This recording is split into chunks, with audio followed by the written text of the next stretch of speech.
pedido poderá solicitar direito de resposta assim que o outro terminar sua fala. O pedido será analisado pela organização do debate. E de acordo com o sorteio feito previamente, quem abre o debate é a candidata Dilma Rousseff. Por favor, candidata. Boa noite a todos. Candidato, meu governo deu um forte apoio ao microempreendedor individual e à micro e pequena empresa. Gostaria de acrescentar que eles são responsáveis hoje por 9 milhões de pequenos negócios no Brasil inteiro, que correspondem a 80% dos negócios e 20% do PIB. Nós reduzimos impostos, unificamos impostos, formalizamos esses microempreendedores individuais e os micro e pequenos empresários, garantindo cobertura a todos, previdenciária. Gostaria de saber qual é a posição do senhor a respeito da universalização da Lei do Simples. Eu quero cumprimentar, em primeiro lugar, a Rede Record, a candidata Dilma Rousseff e aos telespectadores. A nossa posição, candidata, em relação ao Simples é a mesma que tivemos lá atrás quando o criamos, no governo do presidente Fernando Henrique. Uma iniciativa extraordinária, de enorme alcance para toda a sociedade brasileira. Nós sabemos que os micro e pequenos empresários são aqueles que mais empregam no país. Depois, no Congresso Nacional, a bancada do PSDB apresenta a proposta do Super Simples, uma ampliação do Simples. Eu me lembro muito bem que o deputado Mendes Tami, deputado aqui do estado de São Paulo, foi um dos primeiros a propor o MEI, que é exatamente o microempreendedor individual a que a senhora se refere. Mas foi um conjunto de forças no Congresso Nacional que discutiram essa proposta e permitiram a que milhões de brasileiros pudessem ter desburocratizada a sua vida fiscal. O que nós temos é que continuar ampliando o alcance do Simples, como ocorreu nesse ano no Congresso Nacional, quando outras categorias, na verdade, houve a universalização do acesso de categorias que ainda estavam privadas desse benefício. Eu tenho dito, candidata, que uma das minhas prioridades absolutas, se vencer as eleições, se obtiver a honra de ter a maioria do voto dos brasileiros, é apresentar uma proposta logo no início do governo de simplificação do nosso sistema tributário para os micro, pequenos, mas também para o conjunto da economia. Nós temos um sistema tributário extremamente complexo e oneroso. O conjunto das empresas públicas brasileiras gastam anualmente mais de 40 bilhões de reais apenas para movimentar a máquina pagadora. Mas essa iniciativa do Simples, depois do Super Simples e do MEI, permitiu que novos empregos fossem gerados no Brasil. A minha preocupação, candidata, é que nós estamos tendo um decréscimo na geração desses empregos. Apenas até setembro desse ano, em relação até setembro do ano passado, foram 418 mil postos de trabalho a menos gerados no Brasil. Candidato, o Simples cresceu 111%. Hoje são 9 milhões de microempreendedores individuais e de micro e pequenas empresas. Nós universalizamos o Simples agora este ano. Ao universalizarmos, isso significou 140 tipos de negócios que foram incluídos no Super Simples. Além disso, nós beneficiamos mais de 450 mil micro e pequenas empresas e microempreendedores individuais. E acabamos num processo de compromisso com o fim do abismo tributário, de tal forma que o microempreendedor e o MEI não podem mais ter medo de crescer. Agora, eu tenho um prazer imenso de ter feito o Pronatec Aprendiz, que beneficiará diretamente ao pequeno empresário, ao pequeno e ao microempreendedor. Por quê? A partir dos 15 anos, nós teremos oferecido emprego para essas pessoas de 15 anos. Candidata, eu agradeço a qualidade da sua primeira pergunta e aproveito para dizer que é isso mesmo. Governar é você aprimorar as boas ideias. O Simples foi criado no governo do presidente Fernando Henrique e houve um aprimoramento a partir do Congresso e do qual o seu governo participou. É o que nós temos que fazer, as boas ideias, aquelas que melhoram a vida das pessoas, elas têm que avançar. Nós não temos que ter essa preocupação em sermos donos de determinado programa. Os programas são das pessoas, são dos brasileiros. O que eu acredito é que é possível avançarmos ainda mais, principalmente no momento em que nós conseguimos fazer o Brasil voltar a crescer. Porque, infelizmente, com o crescimento que nós teremos esse ano, praticamente nulo, 0,3%, todos serão afetados, os grandes, os médios e principalmente os pequenos e os micros. Por isso, eu tenho enfatizado em todas as discussões das quais tenho participado a necessidade de resgatarmos a credibilidade da economia brasileira, atrairmos investimentos e permitirmos que a economia cresça, na verdade, como vem crescendo alguns dos nossos vizinhos. Candidato, agora o senhor segue com a palavra para fazer a sua pergunta em 45 segundos, por favor. Eu vou tratar também de um tema que interessa, tenho certeza, diretamente aos milhões de brasileiros que nos assistem aqui. Violência.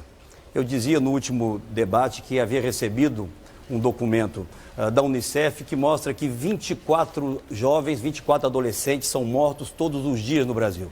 Nessas 2 horas, candidata, que estaremos aqui discutindo, espero eu, as questões que interessam aos brasileiros, 2 mães estarão chorando a morte de seus filhos por assassinato. Infelizmente, o governo federal gastou apenas 0,4% do seu orçamento em segurança pública. Ano passado, alguma coisa em torno de 7,9 bilhões de reais. Muito pouco para a grandiosidade, a complexidade dessa questão. A pergunta que eu faço, candidato, é aonde falhou o seu governo no enfrentamento da criminalidade e do avanço das drogas no Brasil? Candidato, eu não sei porquê, mas o senhor é muito pessimista em relação ao crescimento do país. Eu não concordo que o Brasil vai crescer 0,3%, candidato. Eu acho melhor o senhor rever suas contas. Agora, também, numa outra conta, o senhor está errando na questão do gasto com segurança pública. Todo mundo sabe que o governo federal não tem a responsabilidade constitucional da segurança. Nós queremos ter essa responsabilidade. Tanto é assim que, mesmo não tendo, gastamos do nosso orçamento 17 bilhões e 700 milhões de reais. Além disso, se comparar o meu governo com o governo do Fernando Henrique, o governo do Fernando Henrique gastava, em termos reais, 1,2 bilhão em segurança pública.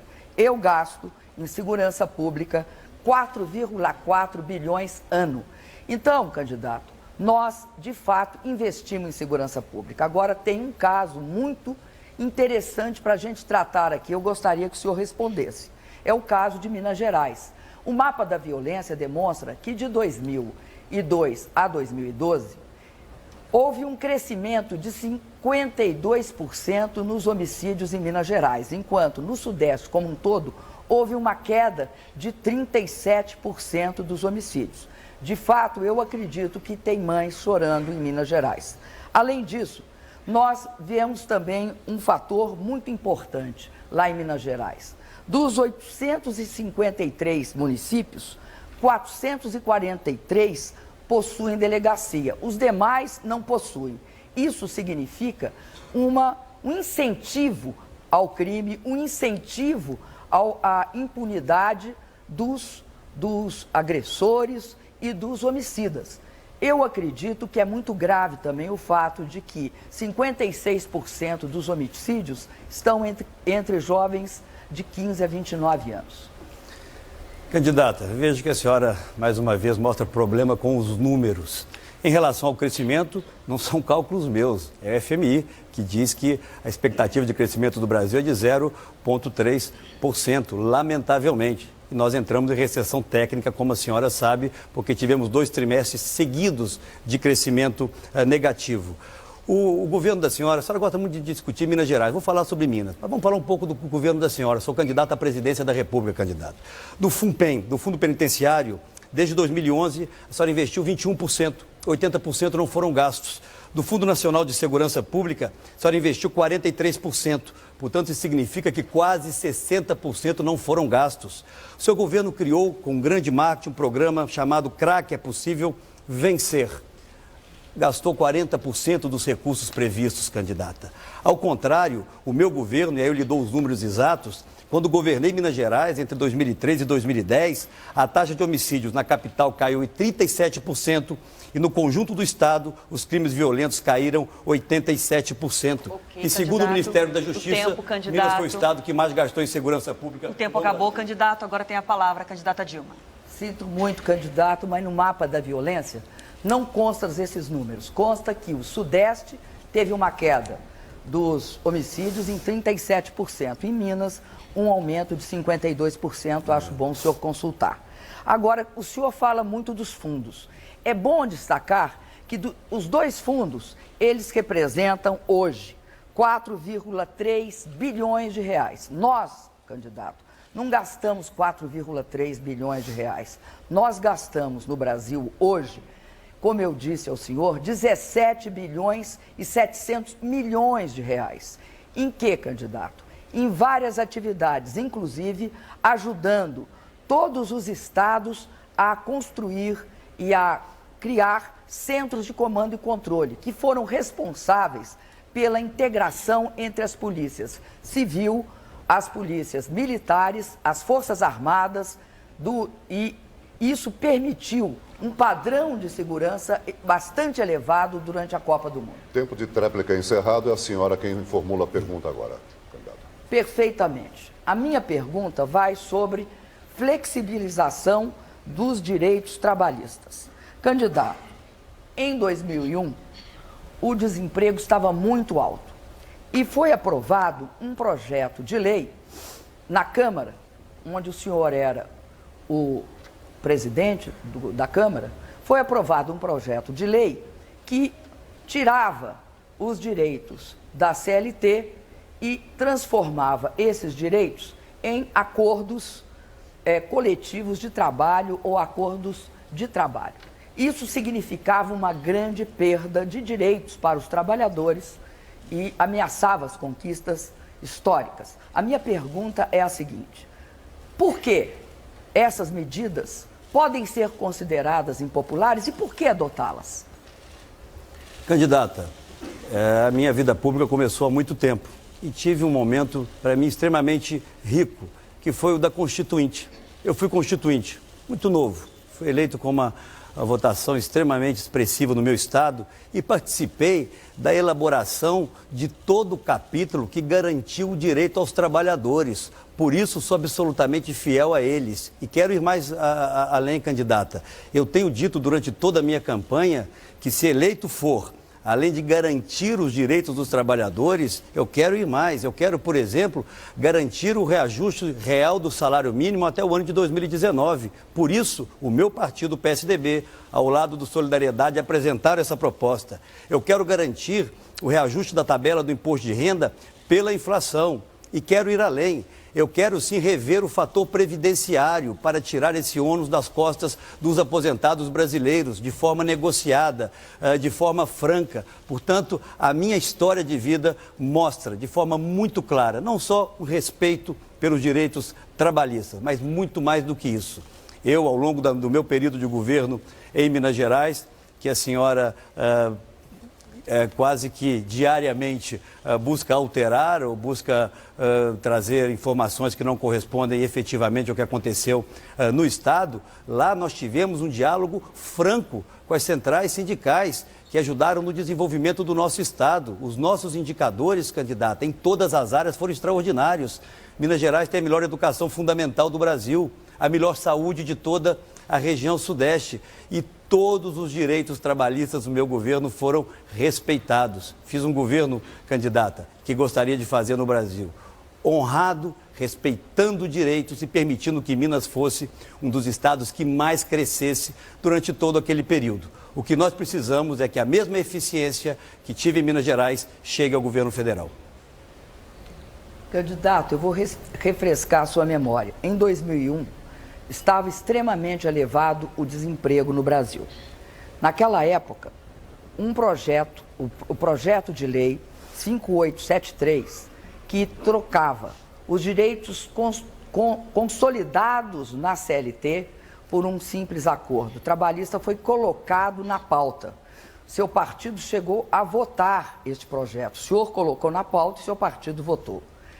Este projeto, no entanto, o presidente Lula foi eleito e enterrou este projeto. E, na verdade, vocês, naquele momento, conseguiram um recorde nacional e internacional. 11 milhões e 500 mil trabalhadores desempregados no Brasil. O Brasil só perdia para a Índia, que tinha 41. Por isso, candidato, eu acredito que não é verdade que você não tenha feito esta votação e seu partido apoiou-la. Candidata, mais uma vez eu a convido. Vamos debater o presente, vamos apontar caminhos para o futuro. Trazer circunstâncias tão distintas quanto aquelas para hoje, na verdade é não responder aquilo que os ouvintes querem ouvir. Por exemplo, por que a indústria está demitindo 100 pessoas por dia apenas no estado de São Paulo? Por que os empregos industriais foram embora do Brasil? Por que a nossa indústria está sucateada e participando hoje na formação do nosso PIB com algo em torno de apenas 13%, o que acontecia há 60 anos atrás?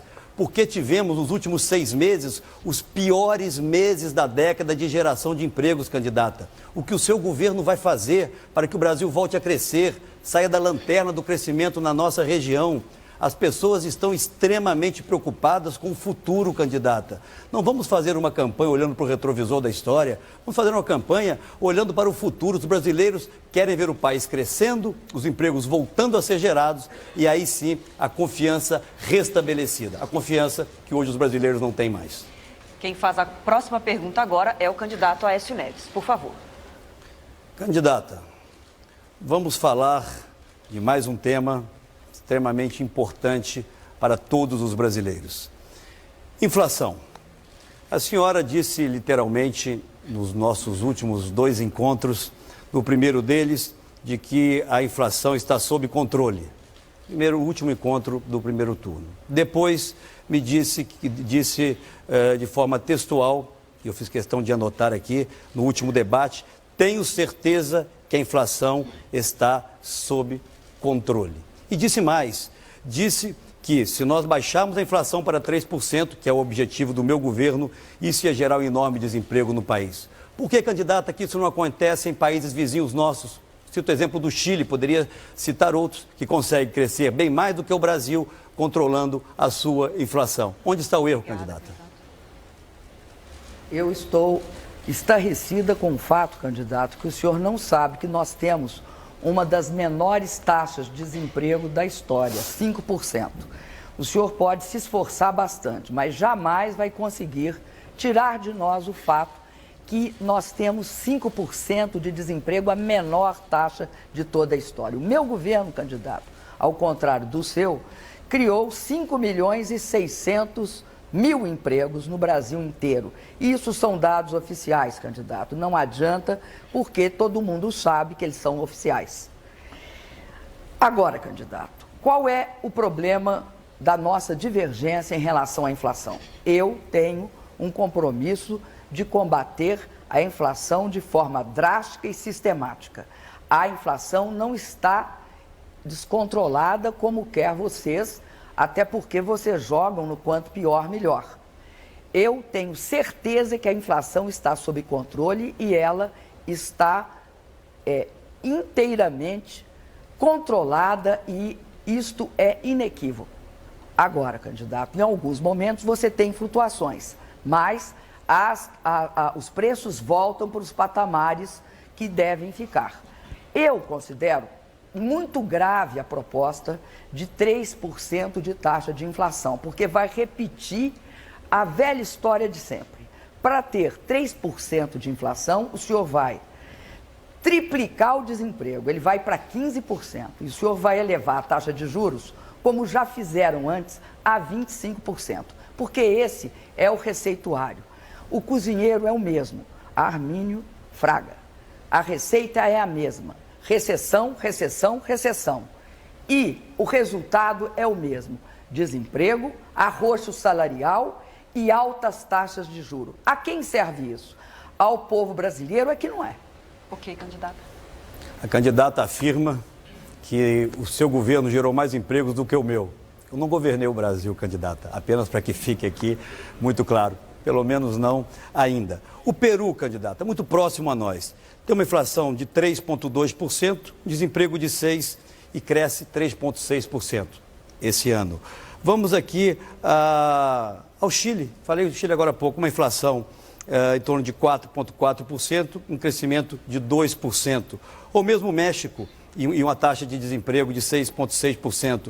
O mesmo México, que cresce 3,9%, que cresce 2,4%, uma inflação de 3,9% e um crescimento de 4,8%. A verdade, candidata, é que as pessoas estão apavoradas. O jornal Globo desse final de semana mostra as pessoas no supermercado enchendo os carrinhos, fazendo de novo a compra do mês, o que existia há 15 anos atrás. A inflação está aí. É importante que você saiba, para a presidente da República não existe inflação, ela está sob controle, inequívoco segundo ela. Ok, para mim não está. candidato, muito obrigada. A senhora tem 1 minuto para a tréplica. Candidato, vocês sempre gostaram de plantar inflação para colher juros. Esta sempre foi a sua política e vocês governaram sim o Brasil. O Fernando Henrique Cardoso, o senhor foi líder e foi liderança daquele governo naquela época. Então, candidato, não lave suas mãos. O senhor tem responsabilidades no Brasil e tem de responder por elas. Agora, candidato, o senhor compara o Brasil com um país que eu respeito muito, que é o Chile, porque inclusive acolheu os exilados, que é um país do tamanho do Rio Grande do Sul, candidato. O Brasil vai ter de ser comparado, candidato, com os grandes países do mundo. Por exemplo, candidato, a Alemanha, que hoje, como todos os países da Europa, os grandes países da Europa, estão passando por grandes dificuldades. Então, candidato, vamos devagar com a sua comparação. Eu sei que o senhor acredita no Fundo Monetário Internacional, até porque vocês sempre recorreram a ele quando precisaram. Candidata, a senhora formula a pergunta agora ao candidato. Candidato, eu tenho uma pergunta a fazer para o senhor sobre uma coisa que eu considero extremamente importante, que é o fato do Brasil ter saído do mapa da fome. O Brasil, pela primeira vez na sua história, saiu do mapa da fome, o que significa um grande ganho para nós, porque é o reconhecimento da ONU a esse respeito. Ao mesmo tempo, candidato, nós fizemos um imenso esforço no país nos últimos 12 anos para garantir duas coisas: a distribuição de renda, a melhoria dos empregos e dos salários e garantir que o país tivesse um outro padrão, inclusive melhorando a vida de todos. Eu estou me referindo ao fato que a classe média no Brasil cresceu de forma expressiva. O que o senhor acha disso, candidato? Candidata, em primeiro lugar, eu tenho um orgulho enorme de ter podido participar de um momento transformador da vida nacional. Quando nós aprovamos o Plano Real, tiramos a inflação das costas dos brasileiros contra o voto do seu partido, e tenho certeza que a senhora assume essa responsabilidade. Quando votamos a Lei de Responsabilidade Fiscal, que reordenou a vida dos entes públicos brasileiros contra a posição do seu partido, e quando iniciamos os programas de transferência de renda, depois ampliados, candidata, pelo seu partido. O que me preocupa são os números muito pouco confiáveis do seu governo, candidata. Recentemente, o importante diretor do IPEA pede demissão, porque não foi a ele dada a oportunidade de discutir, de debater e divulgar números que mostram que houve, ao contrário, um aumento da pobreza extrema no Brasil nesse último período, candidata. Por quê? Que não foi possível que o IPEA, uma instituição tão respeitada por todos os brasileiros, pelo menos até agora, não pudesse dividir com os brasileiros esses números, candidata. Na verdade, o que nós estamos percebendo é uma contaminação muito grande de instituições que fazem com que o Brasil possa ter confiança no seu futuro, pois nos apresentam a radiografia do nosso passado. O IBGE foi a mesma coisa, candidata. O IBGE, a senhora permitiu que se criasse uma crise enorme interna porque não houve a liberação de determinados dados. Agora é o IPEA, a Embrapa na mesma situação. Essa é uma outra herança perversa deste governo. As nossas principais instituições, com uma enorme credibilidade, acabam hoje vendo seus números questionados. Está aqui uma boa oportunidade, candidata, para esse esclarecimento. Quanto mais, o Brasil vem melhorando, sim. Desde a estabilidade da moeda, o Brasil é um outro país. Agora precisamos avançar muito mais para superar a pobreza, candidata, e não nos preocuparmos apenas com as estatísticas, que parece ser a prioridade do seu governo. Candidato, o senhor questiona algo que o mundo reconhece. Aliás, eu queria fazer uma observação. O Plano Real que eu saiba, foi aprovado no governo Itamar. Quando vocês entregaram o governo, a inflação estava em 12,5%. No ano anterior, estava em 7,7%. Eu gostaria, candidato, de fazer a seguinte observação para o senhor. O Bolsa Família, durante todo o governo Fernando Henrique Cardoso, gastou o Bolsa Família, que vocês falam que é o Bolsa Escola, o gás, e outros, todos eles juntos, o que vocês chamam de seu Bolsa Família, a nossa origem, gastou 4,2 bilhões de reais. Sabe quanto 4,2 bilhões de reais equivale ao meu Bolsa Família, candidato? Há 2 meses. Vocês gastaram em 8 anos o que nós gastamos em 2 meses. Candidata, não faça isso com os brasileiros. Meu Bolsa Família não é seu Bolsa Família. Bolsa Família só é daqueles brasileiros que mais precisam, espalhados por esse país e vivendo esse terrorismo pré-eleitoral de que o programa vai acabar se seus adversários vencerem as eleições. Candidata, não queria nem corrigi-la, mas vou corrigi-la mais uma vez. Ao contrário do que disse no último debate, quando terminou o governo do presidente Fernando Henrique, eram 5.100.000 famílias apenas no Bolsa Escola. Se a senhora não se lembra o nome dos programas, eu lhe ajudo. O Bolsa Alimentação, o Vale Gás. O ato que cria o Bolsa Família, ele diz literalmente que o Bolsa Família é escola, Bolsa Alimentação, Vale Gás e do Cadastro Único. Mas nós não queremos ser dono disso, candidato. Ele é do povo brasileiro. Essa é talvez a marca, também uma marca perversa do PT, achar que os programas sociais lhe pertencem. Por isso eu apresentei uma proposta para que o Bolsa Família se transformasse num programa de Estado, definitivamente incorporado à LOAS, a Lei Orgânica da Assistência Social. Infelizmente, seu partido votou contra. Muito obrigada, candidato. Agora é a sua vez de perguntar novamente. Candidata, eu cobrei durante todos esses últimos debates uma posição da senhora em relação à Petrobras. Não obtive.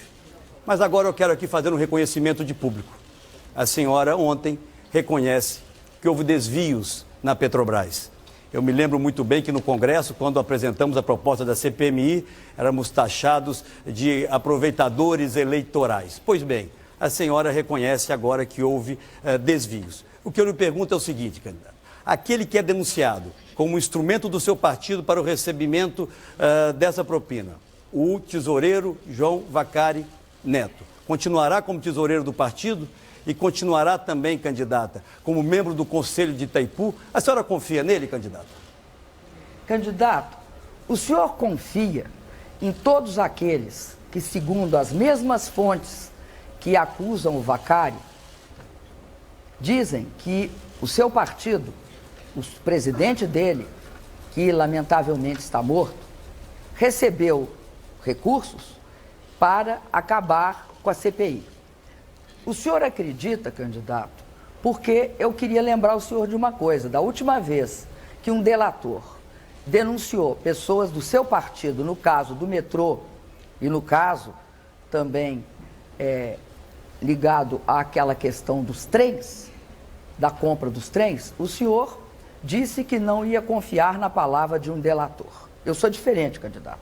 Eu acredito no seguinte: eu sei que há indícios de desvio de dinheiro. Agora, o que ninguém sabe, candidato, nem o senhor nem eu, é quanto foi e quem foi.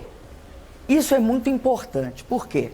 Porque a parte que o senhor devia me cumprimentar, o senhor esqueceu. A parte que o senhor tinha de me cumprimentar é a seguinte: eu disse que eu iria investigar assim que o Ministério Público e o Supremo Tribunal Federal divulgasse as suas conclusões, eu ia divulgar e ia punir e procurar investigar todos os que cometeram delitos. Agora, no caso específico do seu governo, candidato, vocês não podem me responder onde estão os corruptos da pasta rosa, onde estão os corruptos da compra de votos para a reeleição de presidente, onde estão do processo Sivan, onde estão os corruptos dos trem e do metrô. todos inteiramente soltos. Eu não, candidato, eu sou a favor da punição. Doa quem doer. E eu sou contra, candidato, a engavetamentos sistemáticos como foram feitos. Senhora candidata, se eu entendi bem, houve aqui um recuo. A senhora já não acha mais, como a imprensa noticiou, que houve desvios. A senhora acha que houve indícios de desvios. E não respondeu a minha pergunta. Porque se a senhora acha que houve desvios, a senhora obviamente está acreditando na palavra do delator, que me parece consistente, candidata. E eu lhe pergunto, a senhora confia no tesoureiro do seu partido? Porque se na Petrobras, onde ele não tinha, pelo menos, qualquer acesso formal, 2/3 da propina, segundo o delator, eram transferidas para ele, eu fico imaginando em Itaipu, onde ele tem um crachá, onde ele assina documentos, que pode estar acontecendo lá. A questão que fica para todos nós, candidata, é por que ao longo de todos esses anos não se tomou nenhuma providência para impedir que essas ações continuassem? Será que isso está acontecendo também, candidata, em outras empresas? Portanto, não estou falando apenas da corrupção, quero falar de algo que é essencial para mim, governança, candidato. E foi o que faltou na Petrobras, a senhora há de convir. Governança durante esses últimos 12 anos. Eu fico estarrecida do senhor falar de governança com aquela lista imensa, nunca investigada, sempre engavetada. Houve, nesse caso, candidato, o senhor outro dia me chamou, falou que eu tinha prevaricado. Quem prevaricou, candidato, foram o seu partido e o seu governo. Agora, eu acredito que no caso específico dos que estavam envolvidos no recebimento de propina pelo ex-presidente, porque morto, do PSDB, ele recebeu propina para acabar com uma CPI. Essa é a prática sistemática. Eu não, candidato, eu não faço isso. Eu mando investigar. Eu faço questão que a Polícia Federal investigue, candidato. Eu não transferi nenhum delegado para outro estado da federação para impedir investigação, como foi feito na pasta rosa. Eu não engavetei 271 processos, candidato. É isso que não pode ocorrer no Brasil. Candidata, a senhora é quem formula mais uma pergunta ao candidato Aécio Neves. Vou continuar com essa pergunta. Candidato, se vocês jamais investigaram, pasta rosa, jamais investigaram todas as questões levantadas e de conhecimento amplo no Brasil, reeleição, compra de votos, Civan, todos os processos ligados ao metrô. O senhor acredita que esta não investigação é porque eles eram inocentes ou porque houve prevaricação de fato e houve incapacidade da Polícia Federal, que era dirigida por pessoas filiadas ao PSDB, em 2 momentos, e pelo engavetador-geral da República, eles cometeram, portanto, então, prevaricação, não investigando. O que o senhor acha disso? Candidata, a senhora não está sendo justa mais uma vez. O Brasil tem instituições, são essas instituições que investigam. Se não for comprovada a culpa, as pessoas são inocentadas, candidata. Um desses casos, aquele que era acusado, foi nomeado pelo seu antecessor embaixador na Colômbia, certamente porque tinha méritos para isso e foi inocentado, candidato. O que a senhora não pode é achar que o delator da Petrobras, ele está correto quando denuncia um membro do meu partido e acha que tem que ser investigado, e há dúvidas quando, por exemplo, ele indica que a sua chefe da Casa Civil, a senadora Gleisi, através do ministro Paulo Bernardo, seu marido, recebeu recursos, ou quando outros tantos membros da sua base receberam. Tem que se investigar tudo, candidato. Mas eu quero voltar à questão essencial, a governança. A senhora foi presidente do Conselho de Administração durante um longo tempo. Como essas coisas podiam acontecer de forma tão sistêmica, candidata? É isso que é grave e é isso que precisa mudar no Brasil. Nós precisamos profissionalizar as nossas empresas, tirá-las da agenda política, porque tudo isso é consequência da forma como as pessoas são nomeadas. Não é outra coisa, as pessoas estão sendo nomeadas para prestar serviço, seja ao partido do presidente ou da presidente, ou a partidos da base. É isso que infelizmente vem acontecendo E não é um cidadão isoladamente, ele já denunciou os outros diretores da empresa. Então montou-se, segundo a Polícia Federal, uma organização criminosa na Petrobras. E eu quero dizer à senhora e dar à senhora mais uma vez essa oportunidade. O tesoureiro do seu partido, hoje ocupando um cargo em Itaipu, nomeado quando a senhora era ministra das Minas e Energia, ele tem a sua confiança para continuar ocupando esse cargo? Não lhe preocupa, candidato? Não lhe preocupa o que possa estar acontecendo em Itaipu, eventualmente em outras empresas públicas brasileiras? Porque a senhora disse que vai fazer agora, me perdoe, aquilo que deveria ter feito ao longo de todos esses últimos 12 anos.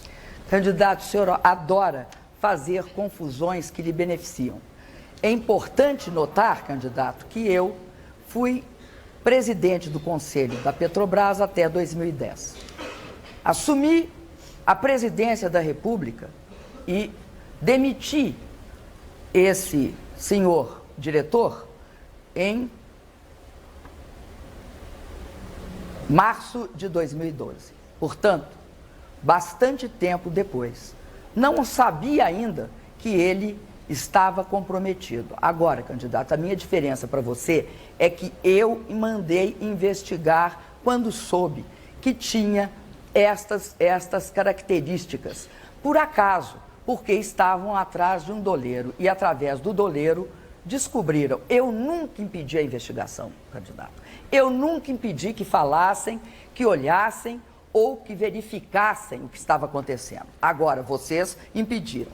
Sabe quantos vocês arquivaram? Vocês arquivaram 217 investigações. 242 envolviam deputados, senadores e ministros. Candidato, por favor. Candidata, mais uma vez a senhora não mandou investigar. Que triste, um país onde o presidente da República é que determina quem seja investigado. Isso pode funcionar em algumas ditaduras amigas do seu governo, mas não no Brasil. Na verdade, quem investiga são as instituições, candidata. As instituições é que investigam. Portanto, o que eu quero lhe dar é a oportunidade, candidata, de dizer aos brasileiros, mesmo com tantas denúncias que surgiram, quantas vezes nós fomos para a tribuna do Congresso Nacional anunciar que nós recebíamos essas informações de funcionários da Petrobras, como recebíamos de funcionários de outras empresas, agora dos Correios, pela ação também extremamente partidária que teve durante a campanha eleitoral. Por que não se tomou a decisão de mudar essa diretoria lá atrás? Porque a ata do Conselho da Petrobras não diz isso. Diz que o senhor Paulo Roberto renunciou ao cargo e recebeu do seu governo os agradecimentos pelos relevantes serviços prestados a ele. Quais são esses relevantes serviços prestados pelo senhor Paulo Roberto, candidata Dilma? Esse tempo está encerrado para essa discussão. Agora é o senhor que faz a última pergunta desse primeiro bloco. 45 segundos, por favor. Candidata, vamos voltar a falar de um tema que certamente interessa em muito a todos e a todas os brasileiros. A qualidade da saúde pública. Não há um brasileiro e uma brasileira em qualquer parte desse país que não reclame da baixa qualidade do serviço de saúde.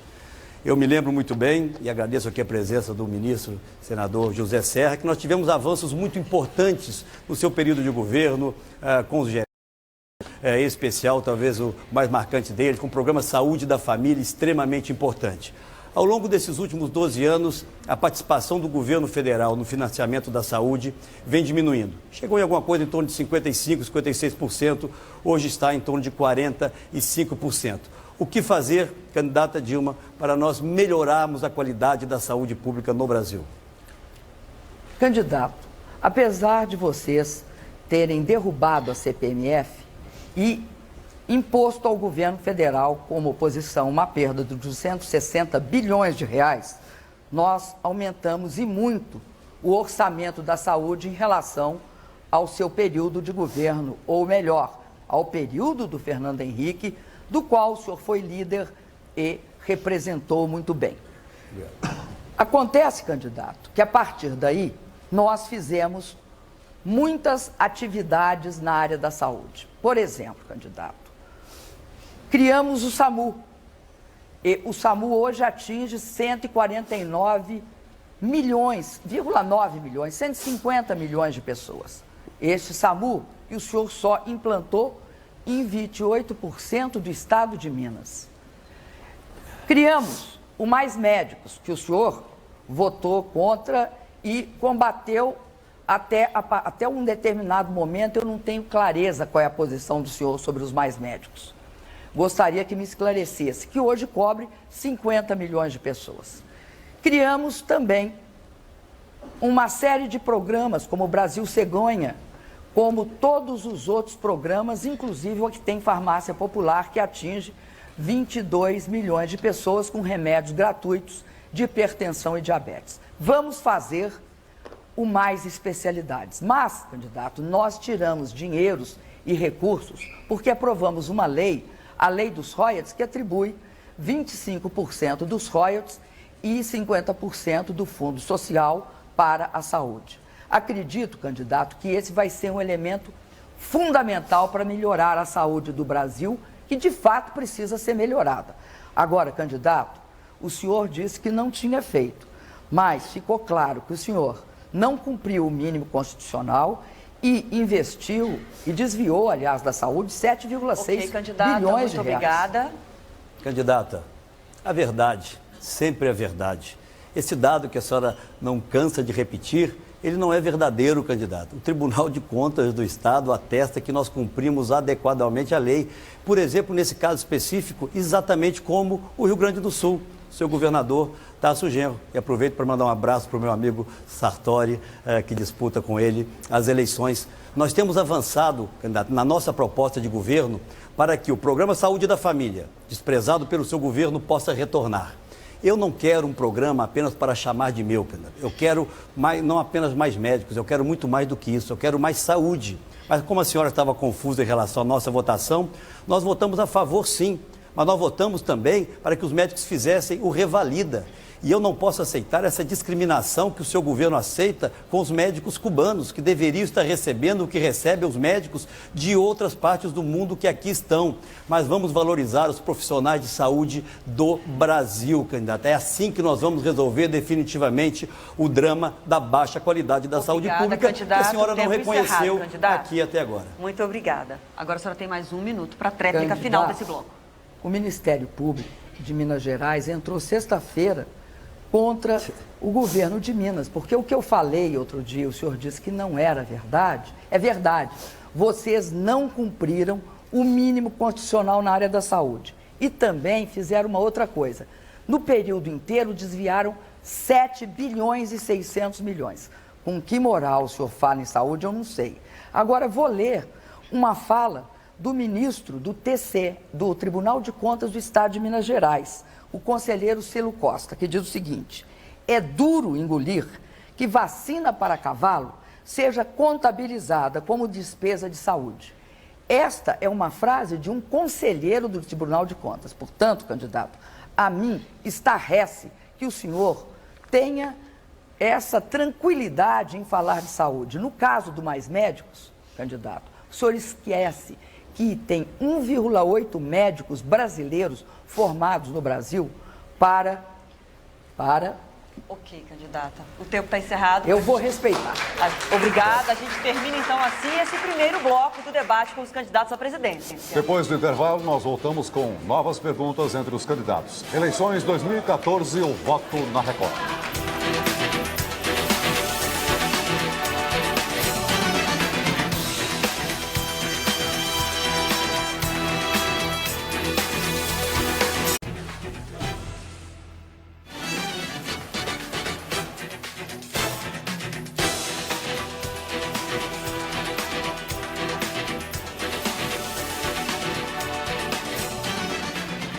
Estamos de volta com o debate entre os candidatos à presidência da República, com transmissão simultânea pelo portal R7 e cobertura completa da Record News. E de acordo com o sorteio feito previamente na presença dos assessores, o candidato Aécio Neves é o primeiro a perguntar nesse bloco. Candidata, vou voltar a falar de Petrobras, mas fique tranquila, não é sobre corrupção, é sobre gestão, porque eu acho que é um símbolo muito grande daquilo que eu pretendo, se vencer as eleições, implementar no país. Eu me lembro que em setembro de 2010, seu governo fez uma grande campanha no Brasil, estimulando os trabalhadores a investirem o seu fundo de garantia na Petrobras. Pois bem, quem investiu R$1.000 naquele setembro de 2010, agora ao final do seu governo tem R$600 apenas, candidata. Será que é justo? É justo com o trabalhador que a má gestão, que os desvios e que a corrupção tirem deles algo tão valioso, que é o seu fundo de garantia, a garantia do seu próprio futuro? Esse é o lado perverso, candidata, do aparelhamento da máquina pública, dos desvios e da má gestão. A senhora não concorda comigo? Candidato, eu acho estarrecedor. Vocês, candidato, venderam 30% da Petrobras no mercado, em ações, a preço de banana, candidato. Na época, a Petrobras valia 15 bilhões e 500 milhões de reais. Hoje, a Petrobras passou do patamar de 100 bilhões, candidato. Vocês não têm a menor moral para falar de valor da Petrobras. Primeiro, candidato, vocês, na época de vocês queriam privatizar partes da Petrobras. Tanto é que mudaram o nome para Petrobrax. Hoje, candidato, a Petrobras atingiu um nível de produção de 2 milhões e 300 mil barris dia. Isto é muito importante, sabe por quê, candidato? Porque isso significa que o valor da Petrobras, o senhor pode ficar descansado, é um valor crescente. Todos os que investiram na Petrobras vão ganhar muito dinheiro. Veja só, recentemente a Petrobras obteve do governo federal, por conta da lei de partilha, o direito de explorar um conjunto de bacias que vai lhe dar acesso a quase 60% de todas as reservas que até hoje ela acumulou. Algo muito importante está acontecendo no Brasil. Vocês diziam que nós não teríamos capacidade de explorar o pré-sal, que ele era uma ficção. Ora, candidato, o pré-sal hoje está gerando para o Brasil 500, mais um pouco do 500, mas eu vou deixar por 500 mil barris dia. 500 mil barris dia, candidato, é algo que o Brasil levou 30 anos para extrair e agora, em menos de 8 anos, conseguiu extrair do fundo do mar. Essa é a Petrobras de hoje, candidato. Muito bem. Hoje a todos os brasileiros que a Petrobras vai muito bem, obrigada. Pois eu quero dizer que ela vai muito mal. Ela perdeu apenas no período de governo da candidata Dilma cerca de metade do seu valor de mercado. Ela deixou as páginas econômicas para frequentar as páginas policiais, perdeu credibilidade e aquele trabalhador que investiu na Petrobras perdeu dinheiro. Eu fiz essa pergunta, candidato, para ter aqui a oportunidade de dizer que eu vou profissionalizar a Petrobras, eu vou valorizar os funcionários de carreira, nós vamos permitir que a Petrobras volte a ser o orgulho nacional que deixou de ser.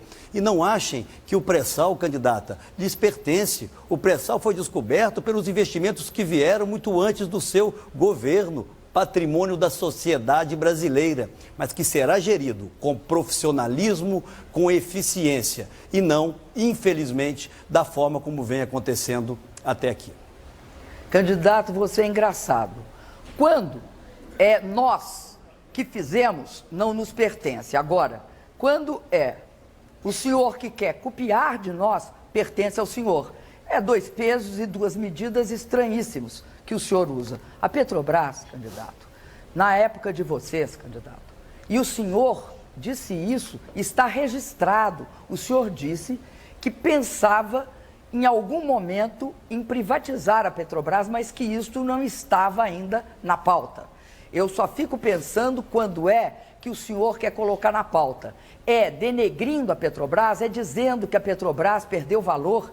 Que isso, candidato? A Petrobras é a maior empresa desse país e a força dela, candidato, são os seus trabalhadores, a sua capacidade de descobrir, o seu controle tecnológico. Eu sei, candidato, que a vocês gostariam mais de ver a Petrobras dividida entre as grandes empresas internacionais. A Petrobras será a maior empresa desse país por muitos anos. Ok, candidata, agora a senhora segue. Eu peço, por favor, à plateia que não se manifeste, até porque o eleitor em casa pode não ouvir o que os candidatos estão dizendo. É a senhora que segue com a palavra agora para fazer a sua pergunta. Candidato, eu vou agora falar sobre propostas. Eu acho que o povo está querendo escutar propostas. No caso da segurança pública, candidato, eu acredito que aquela velha história que a União não tem responsabilidade constitucional pela segurança, nós temos de alterar. Eu estou propondo mudar a Constituição para que a segurança pública possa ter a participação conjunta da União, do governo federal com os estados, numa articulação que tem de levar ao combate organizado ao crime. Porque o crime atua de forma integrada, coordenada, e nós estamos atuando de forma fragmentada. Eu proponho isso. O que o senhor propõe? Candidata, lamento que não tenha feito ao longo desses últimos anos, vou ficar apenas nos seus 4 anos, tudo isso que propõe. Eu proponho uma proposta na área de segurança pública absolutamente inovadora, que começa pela proibição do represamento, do contingenciamento dos recursos da área e a sua transferência por duodécimos para os estados. Isso significa que os estados saberão a cada mês com o que contar. Eu quero, candidata, fortalecer a Polícia Federal, que tem seu pior orçamento dos últimos 5 anos na área de investimentos da sua história. E quero fazer com que as Forças Armadas, também equipadas e valorizadas, sejam os nossos parceiros para controlarmos as nossas fronteiras. Infelizmente, candidata, o programa de controle das fronteiras do seu governo, seu principal programa nessa área, nos últimos 3 anos gastou apenas R$1 bilhão. Isso é quase nada, candidata. E nós sabemos que a droga que vem matar no Brasil vem dos nossos vizinhos. Eu quero sim rediscutir o Código Penal, o Código de Processo Penal. E quero dizer aqui ao telespectador, à telespectadora, no meu governo, diferente do que aconteceu nesses últimos 12 anos, eu não vou terceirizar responsabilidades. Eu vou conduzir pessoalmente uma política nacional de segurança integrada com os estados e com os municípios, com investimentos e com inteligência. E vou além. Terei uma relação diferente com os países vizinhos que produzem drogas ou matéria-prima de drogas que vem matar no país. É muito importante, candidata, que nós possamos enfrentar essa questão de frente. A terceirização de responsabilidades foi a principal marca do governo do PT ao longo de todos esses últimos 12 anos. Não será no nosso governo, porque é inaceitável que o Brasil assista morrerem por assassinato 56 mil pessoas a cada ano, muito mais que o conjunto das guerras em curso no país vem matando. Candidato, o meu governo teve uma experiência muito exitosa, inclusive com o governo de Minas Gerais. Nós fizemos uma operação durante a Copa do Mundo e em relação a essa operação, a essa experiência, que nós propomos a integração. Eu, candidato, vou levar a todos os estados da federação centros de comando e controle. Vou integrar as polícias federal, Polícia Rodoviária Federal, Força Nacional de Segurança Pública, as polícias civis e militares com as Forças Armadas e agir em conjunto. Nós vamos usar os mesmos mecanismos de supervisão, de ação conjunta, de inteligência, de apoio tecnológico para agir e impedir que o crime organizado assuma a liderança. Impedir que estados como Minas Gerais tenham um crescimento de 52% nos homicídios, atingindo mais os mais jovens. Obrigada, candidata. Candidata, eu sei que a senhora está muito distante da nossa realidade, mas Minas é o segundo mais populoso estado brasileiro e tem a 5ª menor taxa de homicídios de todo o Brasil, candidata. A senhora diz que vai fazer agora aquilo que não fez até aqui. A senhora fala nos centros integrados que funcionaram na Copa do Mundo em parceria com os estados. É a grande indagação que fica. Se a senhora quer fortalecê-los e mantê-los, por que acabar da Copa do Mundo retirou a Polícia Federal e a Polícia Rodoviária Federal desses centros integrados, candidata? A senhora diz que vai fazer algo que já poderia ter sido feito. A senhora poderia ter executado o orçamento da área de segurança pública e, infelizmente, não executou. A senhora poderia ter feito aquilo que propôs há 4 anos atrás, colocar 14 veículos aéreos não tripulados para cuidar das nossas fronteiras e colocou apenas 2 candidatos. Fica difícil, a senhora há de convir. Acreditar que depois de 12 anos a senhora vai fazer tudo aquilo que não fez até aqui e que vem permitindo que os homicídios cresçam dessa forma em todo o Brasil. Candidato, é o senhor quem formula a pergunta agora. Eu tenho ouvido, candidata, a sua campanha, correligionários, fazerem Brasil afora um grande terrorismo em relação à nossa posição em relação aos bancos públicos. A Caixa Econômica Federal é o Banco do Brasil em especial.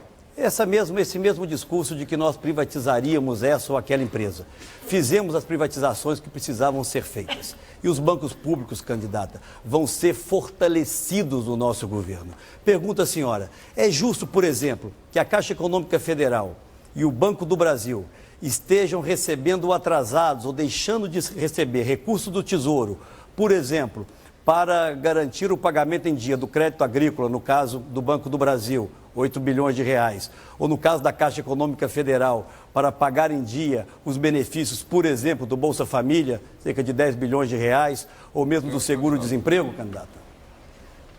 Candidato, o senhor viu cantar o galo e não sabe aonde.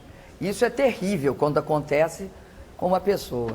Candidato, a minha relação e a relação do governo, a relação de todos nós com os bancos públicos é uma relação de grande respeito. Todos os bancos públicos tiveram seus lucros aumentados e ampliados, sua taxa de inadimplência reduzida e uma recomposição do seu funcionalismo. Hoje, candidato, eu lamento, mas li várias circunstâncias, inclusive escutei várias falas do senhor, seu candidato a ministro da Fazenda, que ele ia reduzir o papel dos bancos públicos. E, no fim, ele não sabia o que ia ficar. Eu acho lamentável esse tipo de fala, candidato, esse terrorismo em relação aos bancos públicos. Por quê? Quem cuida da infraestrutura e da indústria desse país é o BNDES. Vocês passam o tempo inteiro criticando o BNDES. Ora, o BNDES tem hoje, sobre a seu financiamento, das 1.000 maiores empresas, 743. O Banco do Brasil é o grande responsável pelo Plano Safra da agricultura familiar e pelo Plano Safra do agronegócio. São a maior parte dos 180 bilhões de reais ano. Este ano será isso. Além disso, a Caixa faz o Minha Casa Minha Vida. Esse dinheiro todo, candidato, uma parte do Minha Casa Minha Vida inteira é subsídio do governo federal. Nos outros casos, nós subsidiamos taxa de juro, candidato. Não tem investimento em mobilidade urbana, metrô, VLT, BRT, sem dinheiro dos bancos públicos. Aliás, não tem investimento de longo prazo no Brasil, sem participação do BNDES e dos bancos públicos. Olha, eu quero aproveitar esse momento para me dirigir aos funcionários do Banco do Brasil, da Caixa Econômica Federal, do BNDES. Eles sim sofrendo o terrorismo de uma propaganda enganosa. O nosso governo, os bancos públicos serão fortalecidos, eles são essenciais ao crescimento da economia nos mais diversos setores, mas também aos avanços sociais. Eu posso garantir que eles não vão entrar na cota política. Eles serão imunes a esse tipo de indicação política. No nosso governo não haverão senhores pisolatos administrando o Banco do Brasil. No nosso governo nós não permitiremos, por exemplo, que a Caixa Econômica Federal deixe de receber 10 bilhões do Tesouro, como acontece hoje, estrangulando outras das suas atividades, ou o Banco do Brasil, para que o Tesouro deve 8 bilhões de reais apenas nesse primeiro semestre. Vamos profissionalizar os nossos bancos, prestigiar os funcionários de carreira, porque eles são absolutamente essenciais ao fortalecimento da economia e aos avanços sociais no Brasil. Candidato, terrorismo é o que faz seu candidato a ministro da Fazenda. Quando alguém diz que, no fim, não sabe aonde que vai acabar os bancos públicos, eu, se fosse funcionário do Banco do Brasil, da Caixa e do BNDES, eu ficava com 3 pulgas atrás da orelha. Além disso, candidato, é bom o senhor lembrar que quando nós capitalizamos o BNDES, que no ano passado emprestou 190 bilhões de reais, vocês criaram o maior escarcéu dizendo que nós estávamos estatizando o crédito, o que é um absurdo, uma sandice. Por quê? Porque o BNDES empresta fundamentalmente para as grandes empresas industriais, de infraestrutura de todas as áreas do país e também para as micro e pequenos empreendedores. Porque também nós temos um crédito que chama Crescer, que beneficia o microempreendedor individual e o micro e pequeno empresário. Ok, candidata, a senhora segue com a palavra agora para fazer a quarta pergunta desse bloco. Perfeitamente. Eu vou perguntar sobre um programa, candidato, que eu tenho uma grande, mas um imenso orgulho de ter feito, que é o Pronatec. O Pronatec, candidato, ele é um programa que foi introduzido no Brasil porque nós tivemos condições para fazer. Por quê? Porque vocês proibiram o governo federal de construir escolas técnicas. Aí o governo do presidente Lula foi e revogou essa proibição. Com isso, o governo do presidente Lula construiu 214 escolas técnicas e eu construí 208 num total de 422. Foi com base nisso que nós fizemos o Pronatec. O que o senhor acha do Pronatec?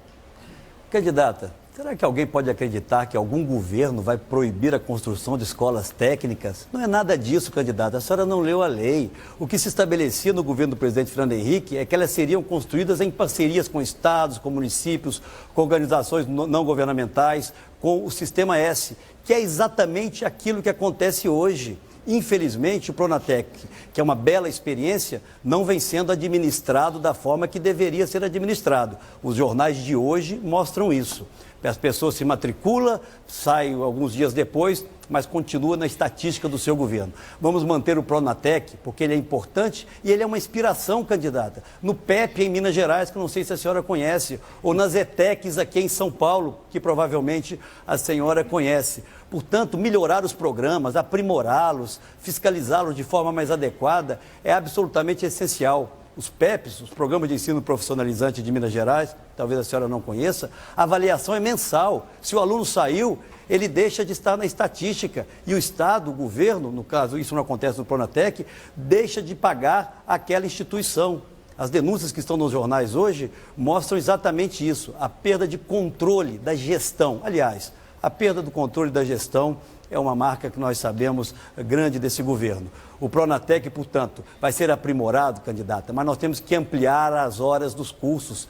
Até 160 horas não adianta porque o aluno não aprende o suficiente que precisaria aprender para enfrentar um mercado de trabalho cada vez mais competitivo. Portanto, não só esse programa, outros bons programas têm que avançar. Mas falta a esse governo, talvez pela marca da composição ou da base que se constituiu no seu entorno, eficiência, foco, resultado. Em Minas Gerais, todas as áreas são avaliadas por desempenho e os servidores recebem o resultado a mais, um valor a mais, se alcançam as metas pré-estabelecidas. Algo que, por exemplo, já poderia ter acontecido no governo federal. Candidato, sabe qual é a maior prova da lei que vocês aprovaram, proibindo escolas técnicas, que só podiam ser feitas se fossem mantidas pelos estados e as instituições filantrópicas?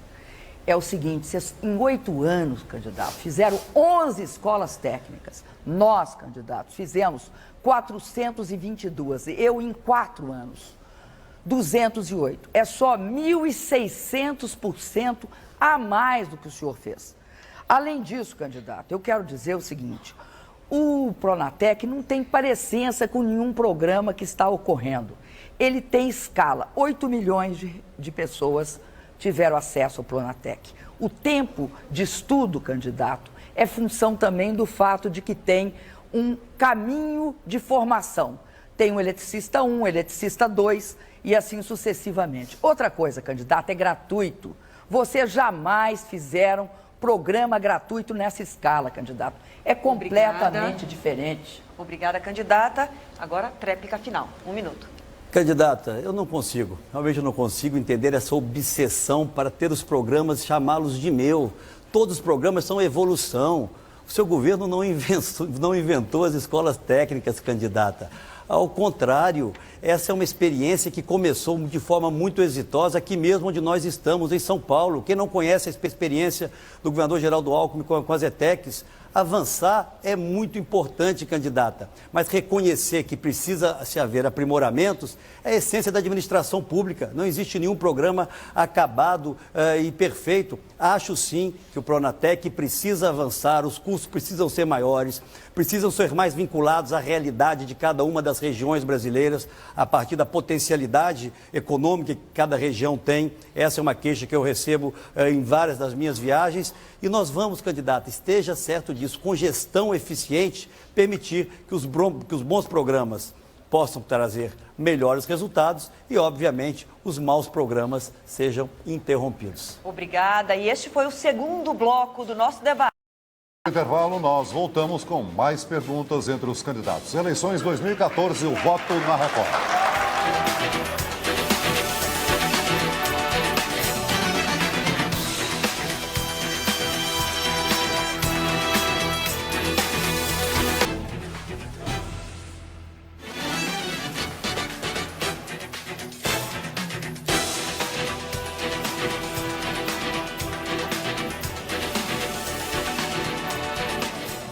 Estamos de volta. A Record transmite ao vivo, junto com o Portal R7, este terceiro bloco do debate entre os candidatos à presidência. Agora mais perguntas diretas e de acordo com o sorteio, quem pergunta agora é a candidata Dilma Rousseff. Candidato, o meu governo considera que a educação é um dos principais fatores para a superação das desigualdades.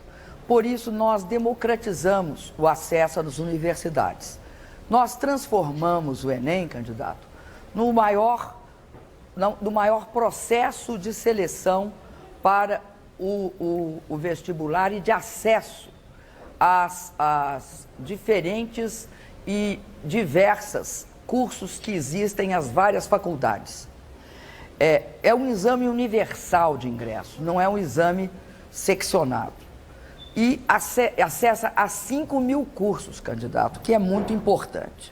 Além disso, através do Enem, você acessa ao ProUni, ao próprio FIES e ao Ciências Sem Fronteiras. O que o senhor acha do acesso amplo à universidade? Candidata, eu quando penso em educação, eu penso, em primeiro lugar, na creche. Porque não há nada que atenda mais à mulher hoje do que ter creche para deixar seus filhos. Infelizmente, aquelas 6.000 creches prometidas há 4 anos atrás não foram construídas. A senhora chega a falar em 2.000, na verdade, pelo governo federal, um pouco mais de 400, mas em parceria com os municípios, 1/3 daquilo que foi entregue. Nós temos que garantir, candidata, se é para falarmos em educação, e essa é a prioridade absoluta da nossa ação de governo, que todas as crianças até 4 anos de idade tenham uma vaga garantida na pré-escola.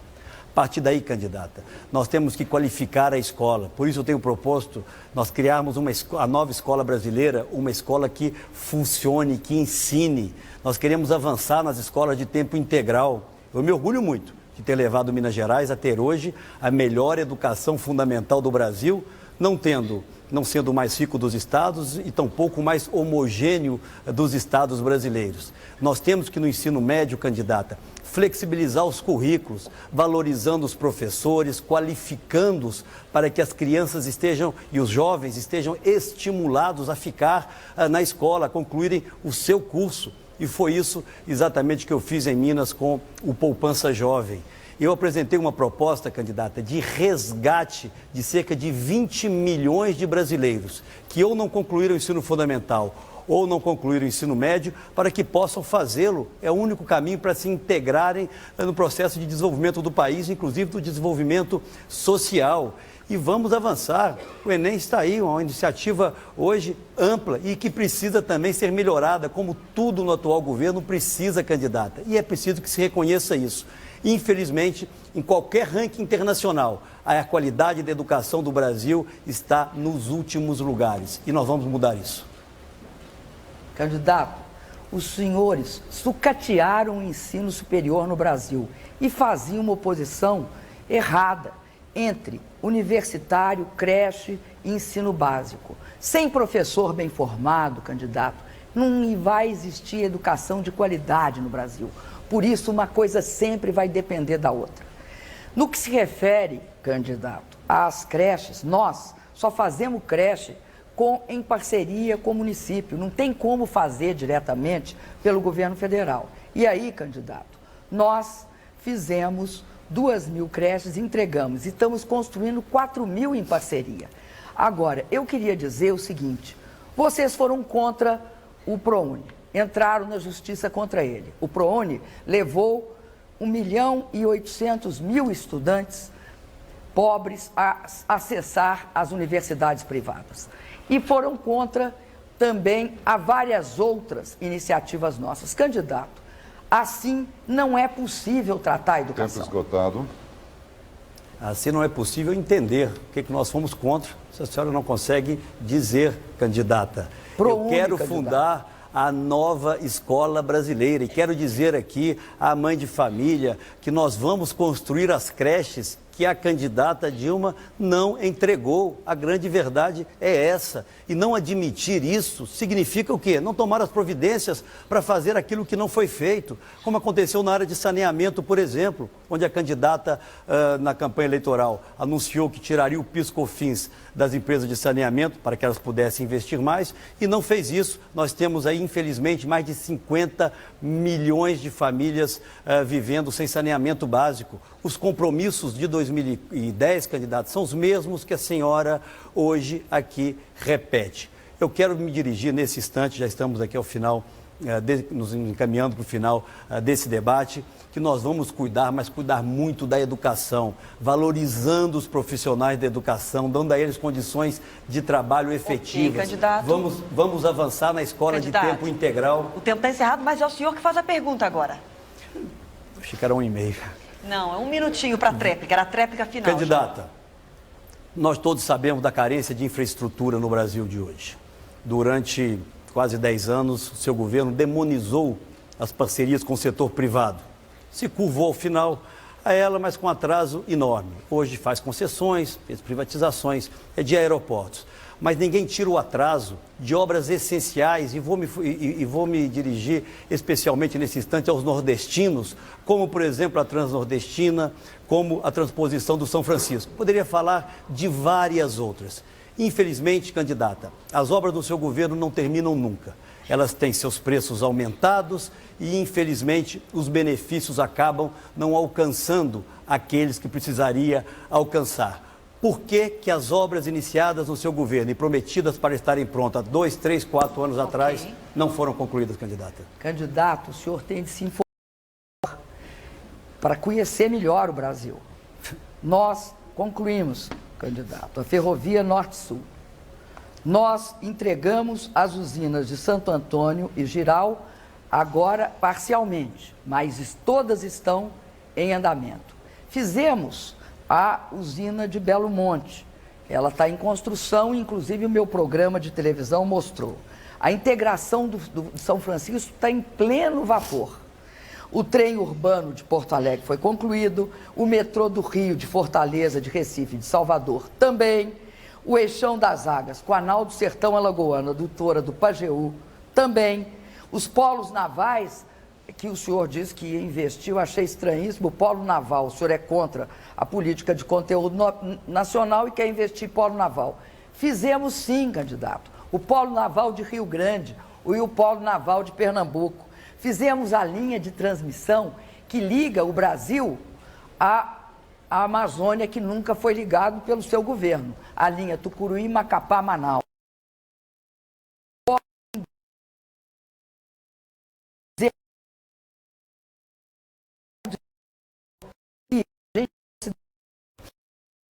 Urbana, social, logística, saneamento e recursos hídricos, nós investimos, no meu governo, 200 bilhões, sem falar na infraestrutura de energia. Aliás, já falando na infraestrutura de energia, nos meus 4 anos, candidato, eu fiz a mesma que vocês fizeram em 8, no governo Fernando Henrique, e 2 vezes mais do que vocês fizeram em linha de transmissão. Esse é um dos motivos pelos quais não tem racionamento de energia. Nós planejamos e investimos. Essa história, candidato, que o senhor eficiente no choque de gestão tem de ser explicada com a dívida, candidata. a segunda dívida Obrigada, pública do candidata. Estado de Minas Gerais. Obrigada. Agora a réplica. Candidata, os fatos se explicam por si só. Infelizmente, os nordestinos não receberam ainda uma gota d'água da transposição que deveria ter ficado pronta há 4 anos atrás. A Transnordestina está no meio do caminho, candidata. Basta viajar pelo Brasil, não apenas naqueles trechos que a senhora escolhe para mostrar no seu programa eleitoral. O marco regulatório do setor ferroviário sequer foi aprovado. As hidrovias anunciadas estão todas elas paralisadas no papel. A senhora anunciou ao Brasil o famoso trem-bala, já gastou cerca de 2 bilhões de reais do dinheiro dos brasileiros com ele, ninguém sabe aonde foi, nem para onde vai. A grande verdade, candidata, é que a maioria das obras anunciadas pelo seu governo estão no meio do caminho, mas com algo muito mais grave, com sobrepreços. A Abreu e Lima, em Pernambuco, é o mais dramático exemplo. Uma obra orçada em cerca de 4 bilhões de reais, já se gastaram mais de 20 ou 30 bilhões de reais e ninguém sabe quando começa a operar. Obrigada, candidato. A sua tréplica, por favor. Candidato, para quem tem como maior obra um centro administrativo em Minas Gerais, o senhor é bastante ousado. Até porque, candidato, pelo menos pelo que eu saiba, os recursos para construir o centro administrativo estavam orçados em 550 milhões. E o centro acabou custando, pelo menos em construção, 1,1 milhão. E dizem que mais 500 milhões custaram outras obras no entorno. Agora, candidato, eu quero dizer para o senhor que o governo do PSDB investia 175 milhões de reais em saneamento. Nós investimos 32 milhões em parceria com estados e municípios. Essa história, candidato, de não fazer PPP é uma lenda que vocês criaram. Nós fizemos PPPs em várias circunstâncias e, sobretudo, financiamos a PPP que o seu governo fez. Candidata. Ok, candidato, obrigada. E assim nós encerramos aqui o terceiro bloco do debate entre os candidatos à presidência. Depois do intervalo, cada candidato fala diretamente com você, eleitor. Eleições 2014, o voto na Record.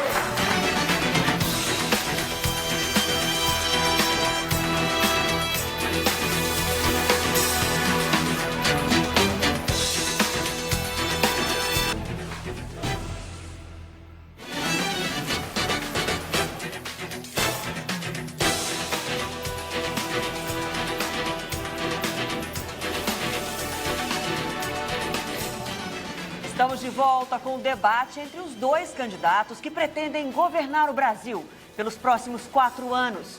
A transmissão é simultânea pelo portal R7, com cobertura completa da Record News. Cada um dos senhores terá 2 minutos para falar diretamente com o eleitor. E a ordem foi definida em sorteio. A primeira será a candidata Dilma Rousseff. Agradeço a Record, agradeço a Celso, a Adriana, o candidato e a todos que nos acompanharam até aqui. Nessas eleições, 2 projetos do Brasil estarão em jogo. Um, que garantiu avanços e conquistas para todos. Outro, que condenou o povo brasileiro ao desemprego e ao arroxo salarial. O Brasil que eu represento é um Brasil que quer que todos cresçam. Ninguém mais do que você que me escuta sabe o quanto foi difícil melhorar a vida da sua família. A vitória é sua, de mais ninguém, a vitória é sua. Mas eu sei também que ninguém é uma ilha, nem ninguém consegue crescer sozinho. Por isso, eu tenho certeza que você cresceu porque o Brasil mudou. E o Brasil mudou porque o governo tomou providências para ampliar e criar oportunidades. Você cresceu, então, porque o Brasil mudou. O governo combateu a pobreza, aumentou os salários, criou empregos, investiu em educação e formação profissional. Para a vida mudar, foi preciso governar olhando para todos os brasileiros. E eu deixo aqui a minha palavra para você. Nós que lutamos tanto para melhorar a vida do povo brasileiro, nós que juntos lutamos tanto, não vamos deixar que nada neste mundo, nem crise, nem inflação, nem pessimismo, tire de você o que você conquistou. Eu quero te dizer que nós estaremos juntos, fazendo com que o Brasil cresça mais para que você cresça junto. Com mais e melhor educação, melhor segurança e melhor emprego. Humildemente eu peço o seu voto. Muito obrigada, candidata. Muito obrigada. Agora é o candidato Aécio Neves, por favor. Eu peço à plateia, por favor. A gente conduziu tão bem o debate até aqui, com a plateia colaborando. Agora é a vez do candidato Aécio Neves falar diretamente com o eleitor. O senhor tem 2 minutos, por favor. Agradeço a Record por essa oportunidade, cumprimento a candidata. Começo dizendo que cada vez vai ficando mais claro que nós temos sim 2 projetos para o país. Um, representada pela candidata oficial, que se contenta em comparar o presente com o passado, talvez sem ter muito a apresentar em relação ao futuro. E a nossa que é a proposta do futuro desse país. A nossa proposta não se contenta em ver o Brasil crescendo menos que todos os seus vizinhos, a inflação voltando a atormentar a vida do trabalhador e os nossos indicadores sociais piorando a cada ano. Eu sou candidato à presidência da República para mudar de verdade o Brasil, não apenas no slogan. Eu quero aqui me dirigir ao telespectador, à telespectadora e agradecer. Agradecer o privilégio que eu venho tendo ao longo de toda essa campanha, mas muito em especial dos últimos dias.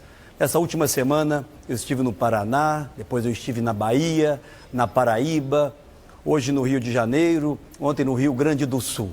E a forma como eu tenho sido recebido é algo que jamais sairá da minha mente e da minha memória. O Brasil quer mudança.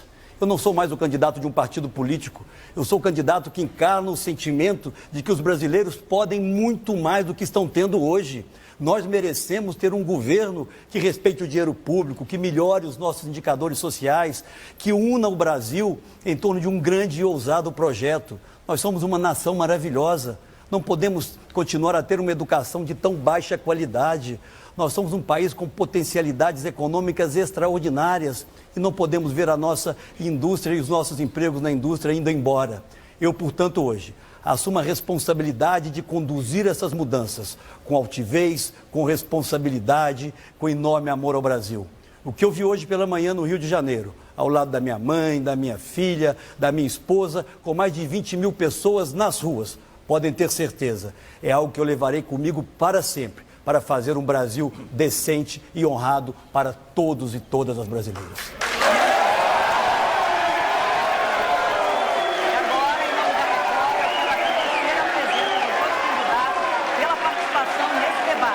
Depois do intervalo, você acompanha uma análise desse encontro. Fique com a gente. Eleições 2014. O voto na Record.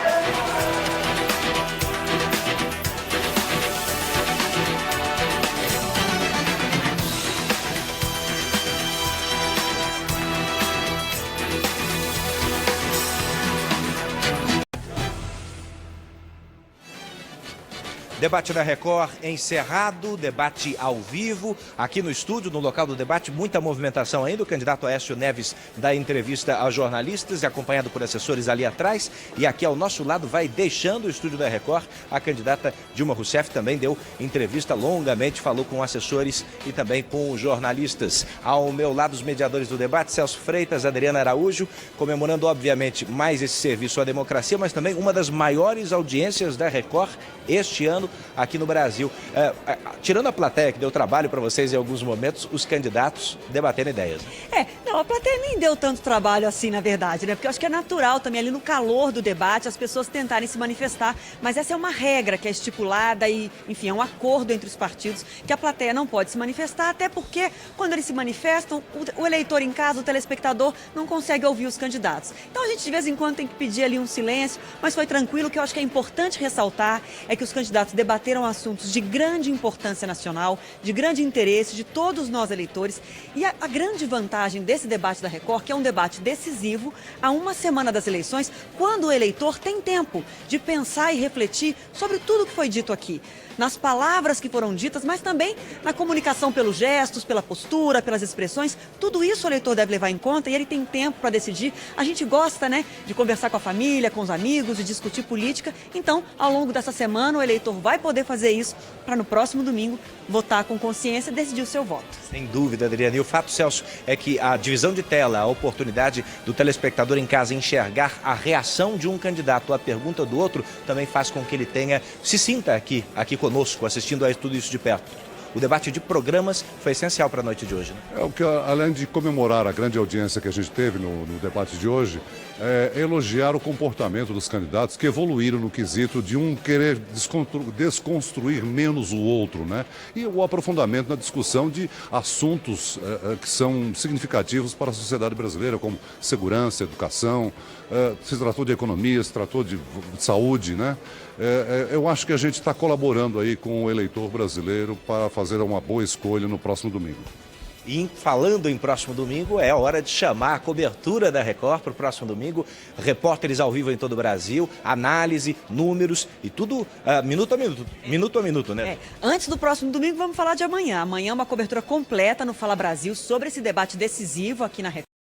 Noite no Jornal da Record, Celso Freitas e eu estaremos lá juntos apresentando também a repercussão desse debate, a cobertura completa. E aí sim, vamos para o próximo domingo. Ao longo do próximo domingo, dia 26 de outubro, flashes ao vivo o dia inteiro, acompanhando a votação no Brasil todo. E depois, o plantão especial de apuração. Estaremos juntos com a apuração dos votos em tempo real, nessa que é uma eleição a mais disputada desde a redemocratização do Brasil. Vai estar todo mundo ansioso para saber o resultado e nós estaremos juntos acompanhando em tempo real a apuração dos votos. Esperamos vocês. É o voto na Record. Histórico de fato. Celso, Adriana, muito obrigado por falar comigo. Você continua agora acompanhando a Fazenda, ou melhor, acompanha agora a Fazenda e não se esqueça de acompanhar toda a nossa cobertura nos telejornais de amanhã e no próximo domingo a cobertura completa. Eleições 2014, o voto na Record.